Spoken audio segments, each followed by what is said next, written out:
Hey there, little bunny.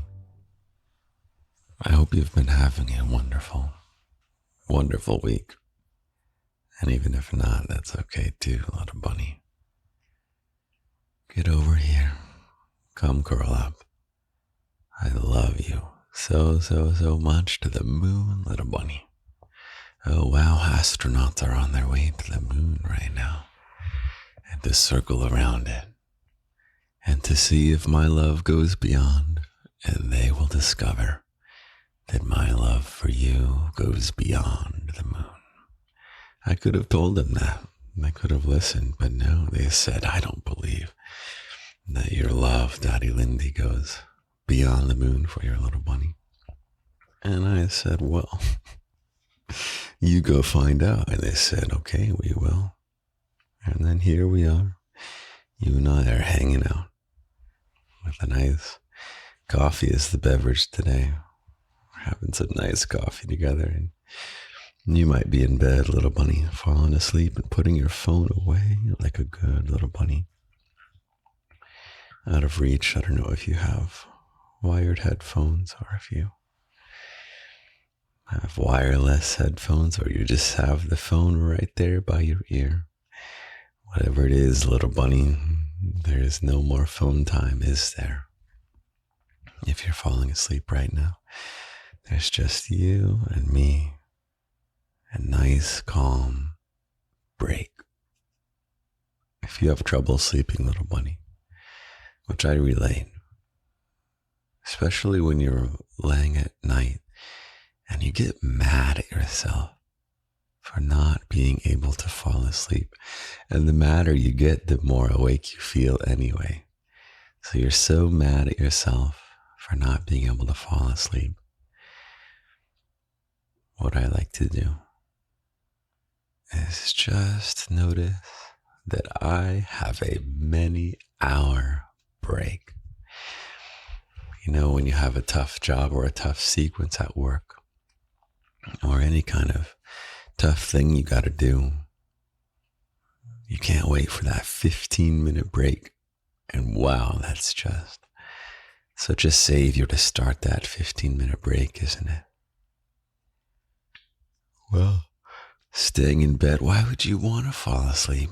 You want to savor that. However long break you've got, 6 hours, 5 hours, 8 hours. You've got that break all to yourself and you're snuggled up under some covers. Who cares if you fall asleep? Just enjoy the warmth and the softness and just how long you've got. Let's have this coffee, little bunny. You ready? Oh, it's very hot. Oh, it's very good too. Yes. Good balance this week.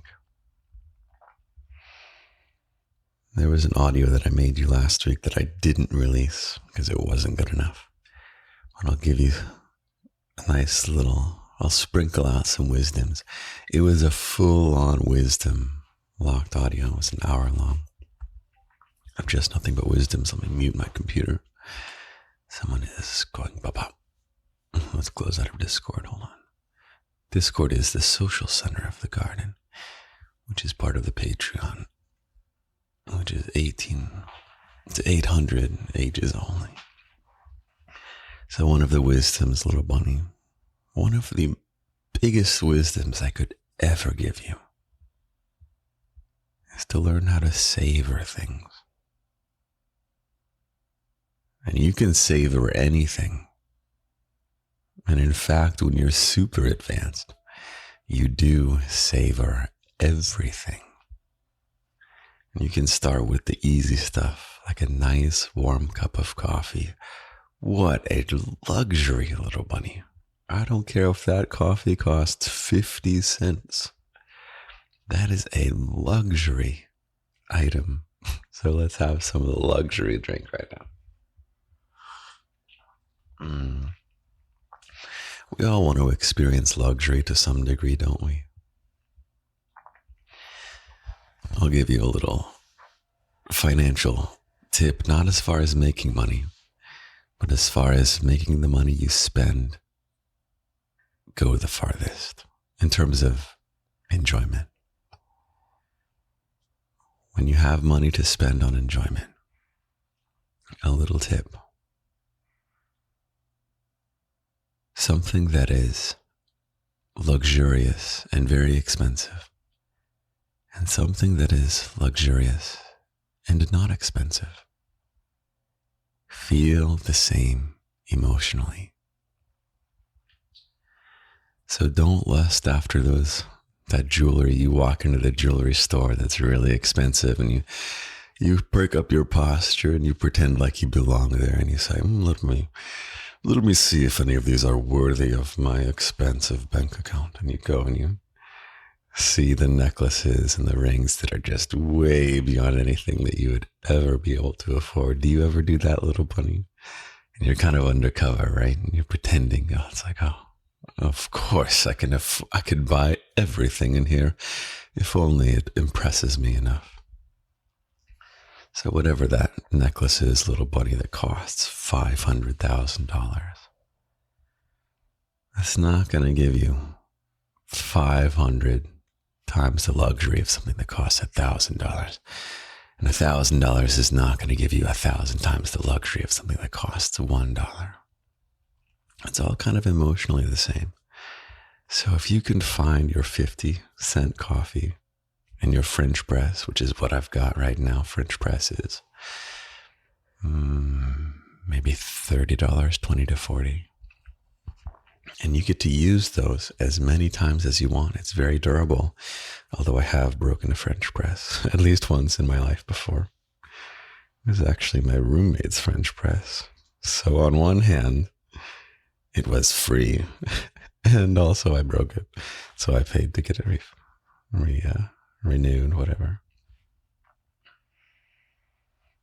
Make your own coffee. Oh, I'll give you an example of if you don't want to spend the minimum. If you're like, Daddy, I want to splurge for a little something up there. Just like something that's more than the baseline cost. A nice bag of coffee. Or if you like tea, a nice bag of tea leaves or bags. How many uses are you going to get out of that nicer bag of coffee? You're going to get to make maybe 20 cups of coffee. There's a lot of math so far, little bunny. I promise we're going to let go of the math so soon. So soon. You could have either the $10 bag. Should I just drop it? Okay, you get it. If you can splurge on something that you use a lot and splurge on the cheapest thing you can get. Another great example is shampoo. If you want to feel luxurious, you can get something that you get plenty of luxury experiences from, right? The number of luxury experiences and the cost of the luxury experiences. So if every time you shampoo your hair with the cheap shampoo would cost, let's say 25 cents. If you splurge for the double price shampoo that costs 50 cents per shampoo, you're going to get 20 luxury experiences from that for 25 cents a piece. That's a good deal. That's better than going to a luxurious restaurant once, dropping a big amount of money. In New York, the luxurious restaurant is $100 and up. You get one luxury experience from that, little bunny, and then that's gone. But if you splurge for nice shampoo under $100, get a $30, $40 shampoo. It's expensive, right? But you're going to use it so many more times. So if you need the luxury in your life, if you're like, Daddy, I want to feel a little bit of luxury. I want to feel a little lux. Go for stuff that is the dollar amount per luxury experience. Find the thing that's as high as possible and spend your limited luxury budget on that. So I'm going to have this coffee. This is a nice Colombian coffee. I think it's from Colombia, actually. Like, we got it there. Or it was a gift from someone from there. And then let's savor the luxury. Okay. The topic is much, much more sad. Topic of the episode, Little Bunny.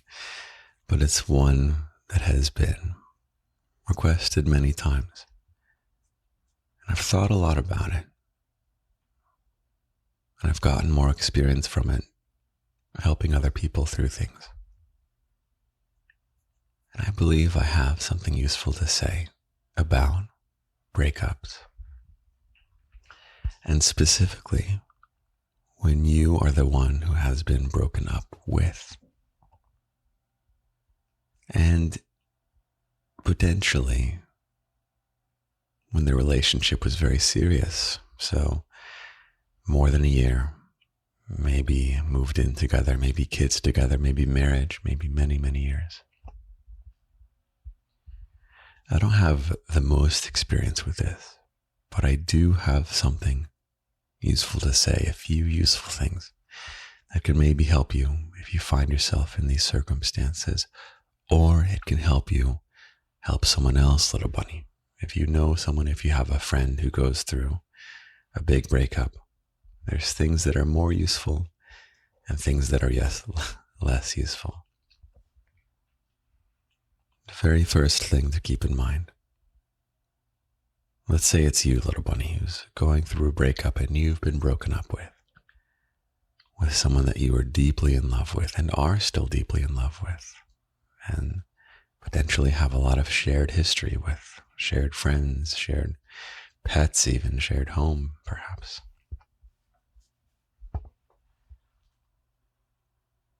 First thing is that it's gonna feel awful. There's no way to escape that feeling, that first phase you're going through, which is truly grief. You're going through a grieving process. And it's the worst emotional suffering, I'm pretty sure, that humans can have, humans can go through. And there's no cure for the grief, right? Except for one thing. Time. It's out of your control, but time will pass on its own. And it's the only way to get through that grief. So the first phase, you just have to hang in there and wait. And I'm here with you the whole way. And you do have other people with you. You may have to reach out. People don't have these magic sensors and they can just know when you need help and they know when you're suffering. People don't have these sensors where they can come rush to your aid. You're going to have to tell people you're suffering, tell people you need some company, that you need someone to listen, need someone to talk to, need someone to hold you, need someone to be there just in silence. You can hang out silently together. If you have to work during a period of grief, and let's say you can work remotely, see if you can or let's say you do work remotely, see if you can co-work with someone silently, even if it's online. You can hop on Discord even. You know what Discord is, you'll figure it out. It's a place where you can hang out in voice with friends and things. You can just stay on mute. We've done some co-workings in the garden where I stay on mute. I should do that more often. It's always nice when I do. You can hop on, your fellow bunnies can hop on, and we just go through our workday on mute, feeling each other's presence. So don't be alone in grief. Don't be alone when you're in that phase, and you may have to reach out. Do not suffer in silence, little bunny. What a huge wisdom that I could give that is so applicable to any time you suffer, little bunny. Do not suffer in silence. Don't say, oh, people should know, people should come and rush to me and comfort me, even though I'm giving poker face and not telling anyone that I'm suffering. You know, sometimes people think what you need is space away. Nobody knows what you need until you tell them. I had a partner once who, when I was doing really bad and I needed her the most, she was like, I'm going to give you space. It's like, that's the opposite of what I need. And I was trying to tell her, she just wouldn't, it just didn't compute. I think she had trouble understanding those kinds of emotional things. But if you were going through the breakup, the first phase is grief. And there's not that much you can do. You just got to get through it. But time will work wonders, little bunny. Time will get you through anything. And you don't even have to do a damn thing. It's automatic. The second thing is once you have your brain a little bit on its feet and you can be rational and you're not so hung up on just the immediate shock, your brain will start to tell you things like, oh, but there's never going to be anyone like them. And that's true, little bunny. That person was one of a kind. But one of a kind in what ways, little bunny? What are you holding on to them for? Is it because they have some shared activity with you? Maybe this is someone you met in your social dancing community. Maybe it's someone who plays the same instrument as you and you are in a band or an orchestra together. Or maybe this is someone, maybe it's not the activity that you find so unique and one of a kind about them, but maybe they have some background. Maybe they're from a country that you just have an infatuation with. Maybe they have some personality trait, like they're super this or super that. Or some things starting to pop to mind for you, little bunny, or starting to pop to mind for a friend that you're trying to help through this with.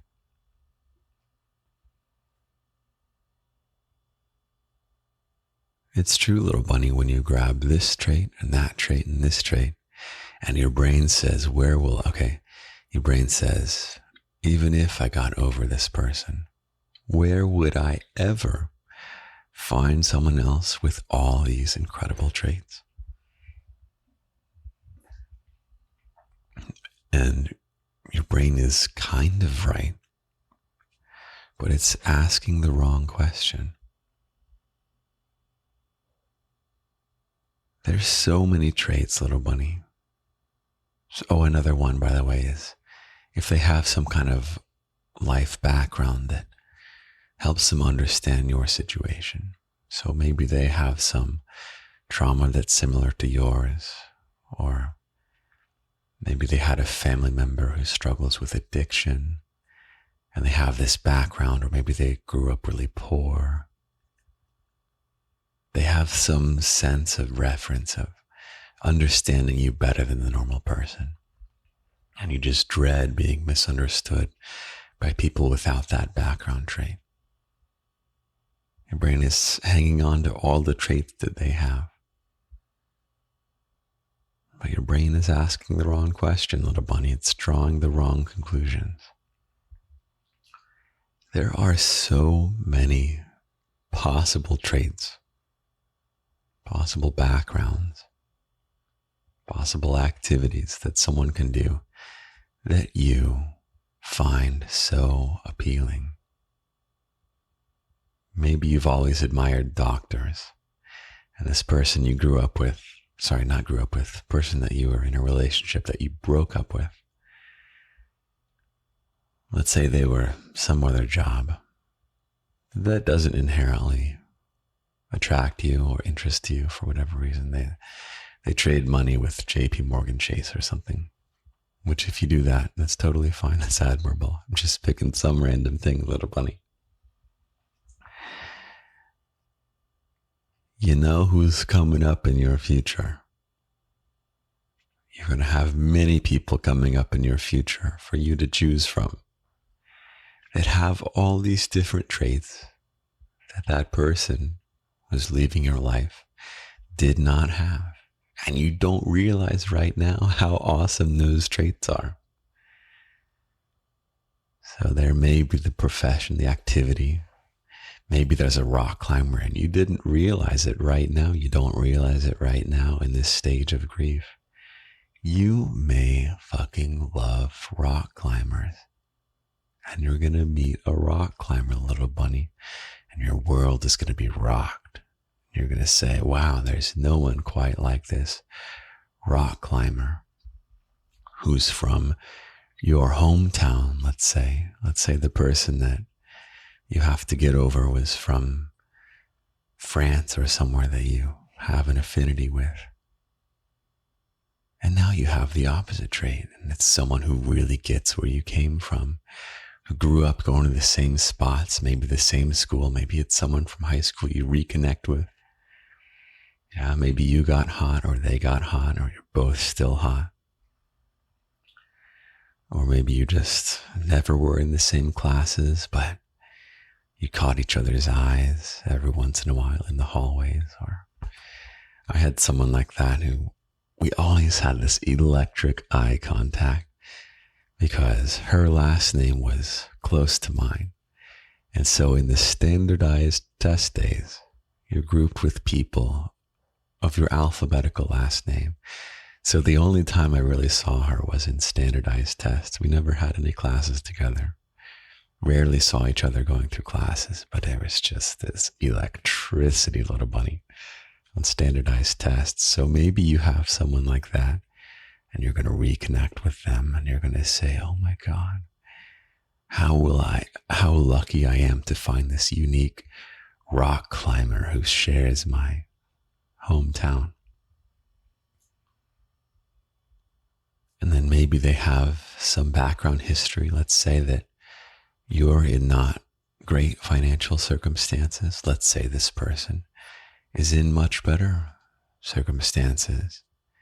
And then instead of having someone who understood your background or understands your background because of their history growing up, maybe it's now the exact opposite. You get to enter a world that's different, of more comfort with finances. And maybe it's the opposite. Maybe the person that is leaving your life was filthy rich, little bunny. But then you're going to find someone who doesn't have as much money, but who understands the practical ways to get through life. Maybe the person who had more money was really bad with money and it made you super uncomfortable when they just bought random shit. They bought the $2,000 VR headset, and you're like, what the fuck are you doing? You can't just spend your money all willy-nilly like this. So I hope you're understanding, little bunny, that there's so many traits that can be attractive in a person. And every person, you can grab their 3 or 4 appealing traits, combine them, and your brain will say, wow, this person is one of a kind, which is true. But there's so many people who are one of a kind, amazing in their own way. And when you're in the grief stage, it can be hard to really internalize this because you're still getting over losing this person. But your brain is being irrational. Yes, you're going to lose this basket of traits of this incredible person. But there's more coming along, little bunny. There's more coming along who honestly, as uncomfortable as this is, statistically speaking, is just going to be better. There's so many so many great people in the world, and so many people in the world in general.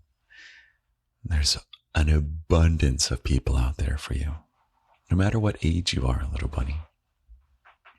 I know a couple who is just now finding love in their lives, and I think they're in their 50s.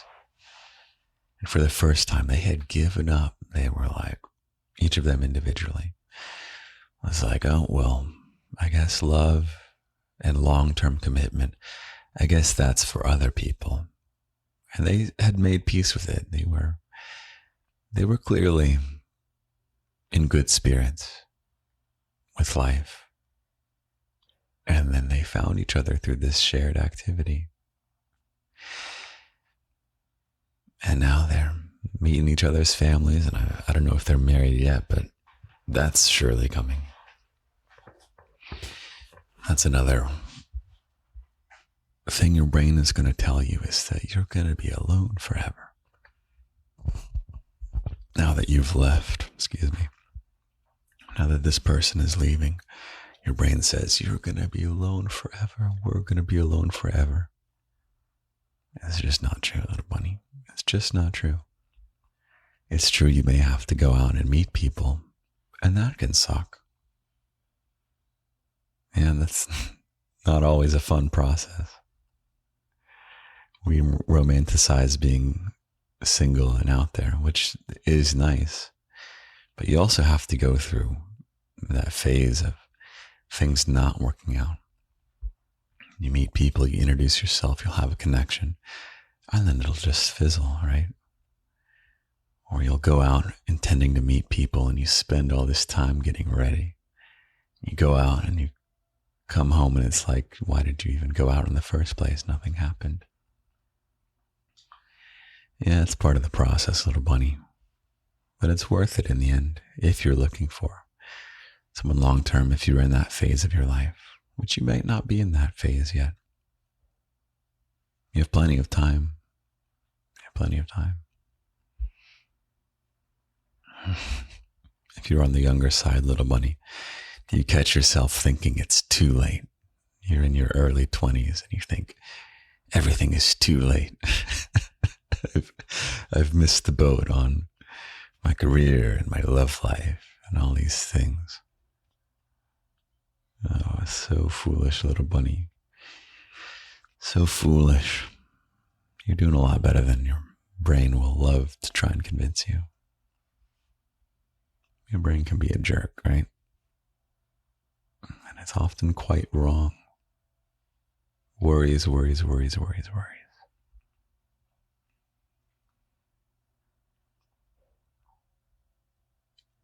So when the grief passes, which it will pass on its own, you don't have to do anything really, except hang in there. But even then, if you say, Daddy, it's too much to just hang in there, it's okay. Time will pass. It happens automatically. You'll get through this. It'll get better day by day. First week or so will be rocky, but then after a week, it's going to be day by day, each day a little bit easier. And you'll remember my wise words, little bunny. And you will remember that although this person is and was fantastic and is and was unique, there are so many people that are unique in new ways that you didn't even realize you wanted. You didn't even realize you wanted. And you'll have them and you'll be so, so, so happy. And maybe I can give some wisdoms on how to build a good relationship or how to make a relationship last. I can only talk from experience to a certain point because, I'll tell you how to have a 30-year relationship when I'm that far, but I think I'm far enough along that I have some sense of how to build something nice and solid and secure. But I'll leave that for another time. I think that's all I really have to say on the topic of breakups. So there we go, luxury experiences and breakups. Sorry for the math of the luxury experience one. But that's a really great way to chart out your budget. I'll give you an equation. You said, Daddy, you said you would stop doing math, and you're going to give us an equation. I said if you're really bad, I'll give you a physics episode. This is garden physics. This is daddy physics. Okay, for money that you spend on enjoyment. So this is not money for needs. This is not money for savings, but the little bit left over that you get to spend if you have it. I'm just feeling a little like you're indulging yourself, right? The indulgence money. Even if it's small, we're going to make it work. I'm stalling because I'm trying to visualize the equation in my head. Trying to figure out, it's a fraction. Which one is on top? I think it's the cost of the thing, cost of the luxury item divided by the number of luxury experiences. And that gives you the cost per luxury experience. And you want to prioritize the lowest. So of all the things that you would like to have, you can put on that on the list. You can put on the list the $500,000 necklace that you pretend to be able to afford. And on the low end, you could have your French press for $30, let's say. I'm not sure exactly how much they cost. And then you divide by the number of luxury experiences, little bunny. So for the necklace, it would be the number of times you wear the necklace for the duration of having the necklace. So maybe you wear it. Let's pick a nice, easy number. You wear that necklace 500 times. We're going to change the French press to $50 for a second. $500,000 necklace or the $50 French press. The $500,000 necklace, let's say you use it 500 times. You're paying $1,000 per luxury experience. And the French press, if you use it also 500 times, you are paying 10 cents per luxury experience, less than $1, little bunny. Spend your money on the French press, because the emotional experience of a luxury experience is going to be kind of the same, honestly. Using the French press, if you know how to savor it and appreciate it, is going to feel the same as wearing that necklace. There would be a shot of adrenaline. Let's say you come across $500,000 because you met your Dr. Rock climber from your hometown, and they give you a gift of $500,000 to spend on whatever you want. You go and you buy that $500,000 necklace. You're going to get a jolt of adrenaline, okay? A jolt of adrenaline, but that's going to wear off pretty quick. And then you're going to have a luxury experience every time you wear the necklace, but it's going to feel about the same as using a French press. So take your budget of indulgence money, whether it's $10 in a month or $50 in a month, or do your best with $1 if you've only got $1 or $3. And rank the number of luxury experiences. Put it in the equation, cost of the thing, the luxury item, divided by the number of luxury experiences. And then rank it in that order and spend your money in that order. There you go. Sweet little bunny. Sweet. This works for entertainment too. You can do this equation. Oh God, I'm so sorry. I can't get off of the topic of equations, little bunny. Yes, you may be mad at me. Yes, you may. You may turn off the episode. You may say, Daddy, I do not come to snuggle up with you to learn math, to learn mathematical equations. For the startup, I have to run this equation about. Oh God, move away from it, Daddy. Move away from it. I can't. I can't stop telling you about stuff I find interesting. Ugh, whatever. Whatever. Let's have some more of this coffee and savor it. So check it out. This coffee is going to be a bit cold now. And in the spirit of savoring everything, I'm going to see if I can get a luxury experience from cold coffee. You ready? It's kind of a lukewarm, room temperature, maybe a little bit warmer than room temperature. Super, super nice, super, super tasty. I guess we can call the episode here. I have to go exercise, little bunny. If you listened last week, you know that I tried to lift something a bit too heavy. Actually, no, it's more that I picked it up wrong.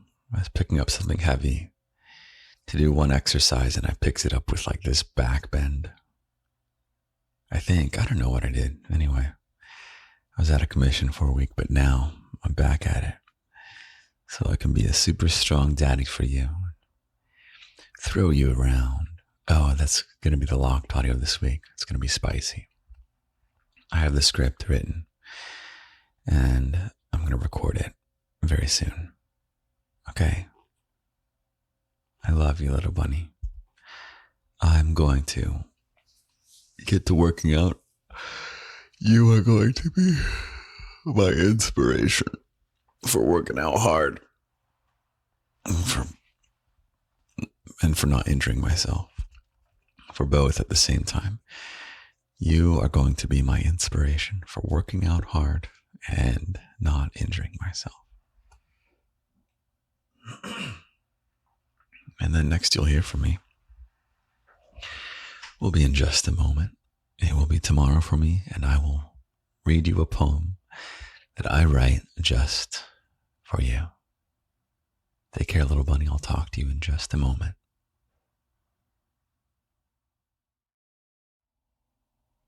Good morning, little bunny.